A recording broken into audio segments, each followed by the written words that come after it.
आपण पाहत आहात आर.के. न्यूज, बातमी तुमची, आवाज आमचा।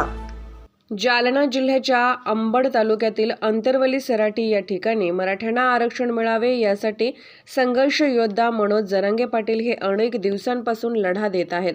आज त्यांचा उपोषणाचा 7वा दिवस असल्याने त्यांची प्रकृती अत्यंत हलाखीची झाली आहे। महाराष्ट्राच्या कानाकोपऱ्यातून त्यांच्या समर्थनार्थ मराठा बांधव त्यांच्या उपोषणास पाठिंबा देण्यासाठी अंतरवली सराटी येथे गर्दी करीत आहेत।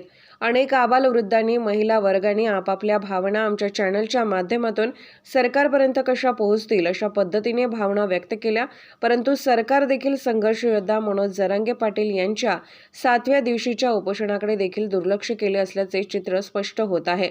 अक्षरशः महिलांनी व वृद्ध मराठा बांधवांनी आमचे प्रतिनिधी जयप्रकाश बागडे यांच्याशी बोलताना देखील आपल्या भावनांना वाट मोकळी करून दिली आणि सरकारने देखील मनोज जरांगे पाटील यांच्या जीवाशी न खेळता मराठ्यांना आरक्षण मिळवून देण्यासाठी मदत करावी अशी अनेकांनी भावना व्यक्त केली। देवपिंपरी गावातून आलेलो आहोत मनोज दादांना पाठिंबा देण्यासाठी। आज 7-8 दिवस झाले त्यांच्या परत अन्नाचं कण नाही। आज आपल्याला एक दिवस जर नाही जेवला तर संध्याकाळी माणूस दिवसभर किती फोन लावतोय। आज त्यांच्या पत्नीची बी काय परिस्थिती असेल या सरकारने लाज वाटून द्यायला पाहिजे।